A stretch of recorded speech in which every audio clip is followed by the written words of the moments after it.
Hey fellow tennis nerds, and welcome to another mixed bag. Laver Cup is past and it was kind of a slow week. What I wanted to mention before we leave the Laver Cup topic is that there was a Radical and a Gravity MP with auxetic technology. Actually the new rackets that are supposed to be released next year. So if you're very curious about how they improved the MP versions of the Gravity or the Radical, check those out. I haven't tested them myself. Maybe I can get my hands on one or two. Let me know which one you're most curious about in the comments. Djokovic went from Laver Cup to Tel Aviv and he won a title very, very convincingly. And it was summarized, as always, by Alex Mann on Tennisnerd.net. You can read his This Week in Tennis. He does it weekly.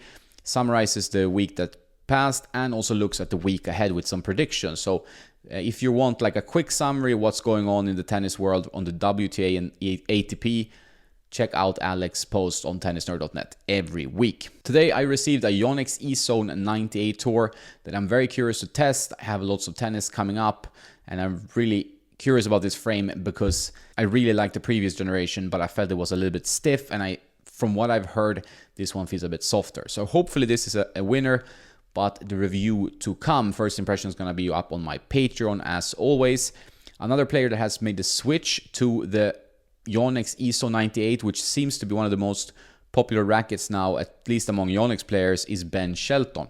He has gone from the Yonex V-Core Pro in 97, the HD, the previous generation, with Yonex Polytour Fire, and he's now with the E-Zone 98 by the looks of it at least, and Yonex Polytour Pro. If you have any more information about Shelton's setup, let me know. This is a rising star. He's going to be a very strong player by the looks of it from the US, so I will keep my eyes peeled.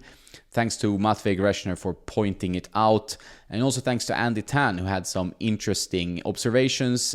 One of them was that he watched Marc-Andrea Hössler win his first ATP title in Sofia, and he uses something that looks like a Wilson Tour 95, and that's a racket that's still going strong with similar specs all through the generations. It's slightly longer, 27.25 inches, 1620 string pattern, a 95 square inch head. And he uses loads of lead tape by the looks of it on this frame. So just look at this frame, it's full of lead tape. Very curious about his specs.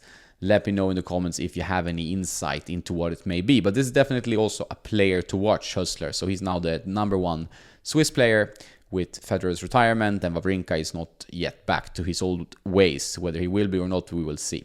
Other players with new rackets is Nishioka and Shapovalov. They've been using the blacked out V-Core, the new V-Cores that are supposed to be out in December. I am not 100% about this, not getting any confirmation from Yonex about it, but it seems logical considering when the previous version was released. So should be in December this year, hopefully the new V-Core. I know many of you are excited, especially about the 95.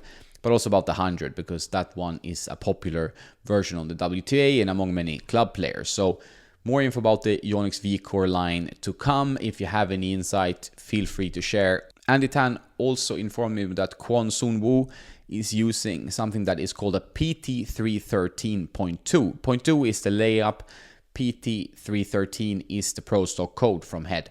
And that is a 95 square inch with a radical throat. So that's quite an interesting frame that I haven't tried or I haven't seen a lot.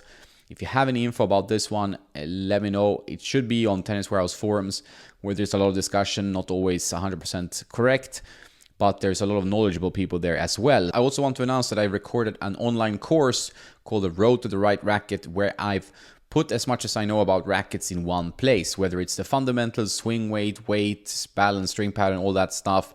How to troubleshoot a situation that you're not happy with. You want more power, more spin, more control, and also my recommendations per player category and level. So you will get my personal favorites, but also my recommendations with strings and rackets. If this sounds interesting to you, if you feel lost in the racket space, check out this course. The Road to the Right Racket includes a 66-page ebook as well, in case you prefer reading. And it's available now at 50% off, so you can use the link in the description and download that. It supports Tennisnerd a lot, and you get all the stuff in kind of one place. And I will keep updating this resource based on your feedback. So if there's something you're missing, you would like some question answered, this is where I'm going to prioritize some time and make new content, new videos as well. There will also be more coaching content. I'm working on more stuff with Nicky Rönn and other coaches around Marbella.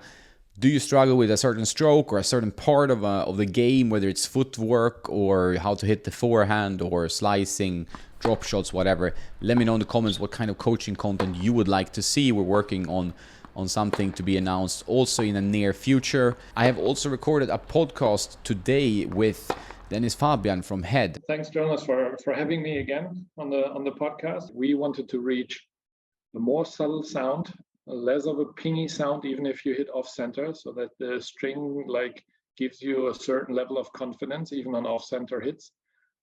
We wanted to increase the sweet spot, strengthen the tension maintenance. Very knowledgeable guy who has many years in the industry. We've already done a few podcasts before. Check those out. And this one is coming up on Spotify, iTunes, and all the usual platforms. I will also do a tidbit on YouTube as well, but not the full podcast. But we talk about a new head string, which I tried in Kendelbach in April and I was very impressed by. And there are pro players that already made the switch to this string, so it could be quite a bombshell in the string industry. And the new episode should be live later this week. Talking about Dennis, there's also another Dennis that I do a podcast with almost every week called Dennis Timar. He's a crazy tennis enthusiast. He loves the sport. He's been playing since he was 4 years old.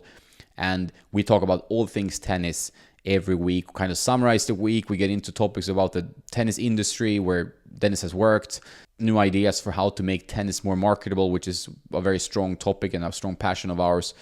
I think that's it for now. I hope you enjoyed it. Have a nice day, and don't forget to play some tennis.